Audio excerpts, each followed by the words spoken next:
নমস্কাৰ বন্ধু বান্ধৱীসকল আমাৰ চেনেল টুডে ষ্টকলৈ পুনৰবাৰ স্বাগতম বনৌষধি শিতানৰ আগৰ ভিডিঅ' কেইটাত আপোনালোকৰ সহায় পাই বহুত ভাল লাগিল আজি অন্য এবিধ বনৌষধি লৈ আপোনালোকৰ মাজলৈ পুনৰ আহিছো দুৰুণ শাক আমি সকলোৱে চিনি পাওঁ গছজোপা প্ৰায় 1 ফুটমান ওখ হয় পাতৰ দুয়ো মূৰ জোঙা আৰু পাতৰ কাষ খাজ কটা ফুল বগা ৰঙৰ আৰু গা গছ চাৰিহিৰিয়া দুৰুণ শাকৰ পাত আৰু ঠাৰি জ্বলা তিতা আৰু লুনিয়া ৰস বিশিষ্ট দুৰুণ শাকৰ ফুল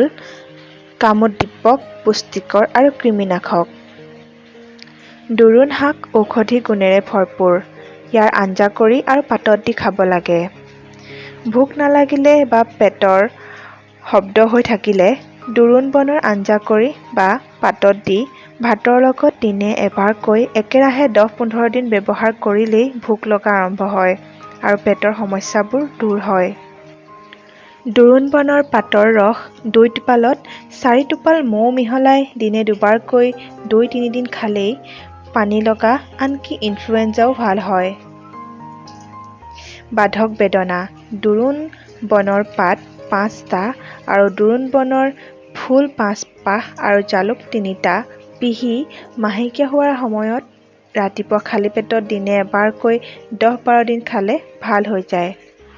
হাওঁফাওঁ ৰোগত যেতিয়া ৰোগীয়ে উশাহ নিশাহ লোৱাত কষ্ট হয় তেতিয়া দুৰুণ বনৰ পাত শুকুৱাই চাহ সিজোৱাৰ দৰে পানীত সিজাই দিনে দুবাৰকৈ খালে হেন্দুলনিৰ ৰোগীয়ে আৰোগ্য লাভ কৰে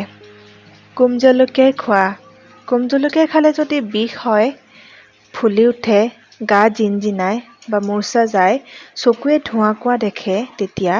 দুৰুণৰ শিপা পানীৰে ধুই খুন্দি ৰস উলিয়াই আধা চামুচ ৰস খালে ভাল পোৱা যায় দুৰুণ বনৰ পাত 5-6খন পিহি খৰ হোৱা ঠাইত সানিলে খৰ আনকি খজুৱতিও ভাল হৈ যায় মেলেৰিয়া জ্বৰত দুৰুণ বনৰ আঞ্জাত জালুক দি দিনে এবাৰকৈ 5-6 দিন খালে জ্বৰ নাইকিয়া হয় দুৰুণ বনৰ ফুল 10 পাহ পিহি সামান্য মৌৰ লগত দিনে দুবাৰকৈ 5 দিনমান খালেই কৃমি নাশ হয় সঞ্চিত গ্ৰহণী ৰোগীয়ে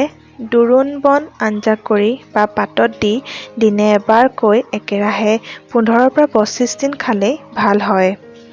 পেট চলা অৰ্থাৎ ডায়েৰিয়া ৰোগীৰ কাৰণেও দুৰুণ শাক উপকাৰী ফেৰিনজাইটিছৰ বাবেও দুৰুণ শাক উপকাৰী দুৰুণ বনৰ আগ 5টা আৰু পছতীয়া কোমল পাত 5খন পানীৰে ধুই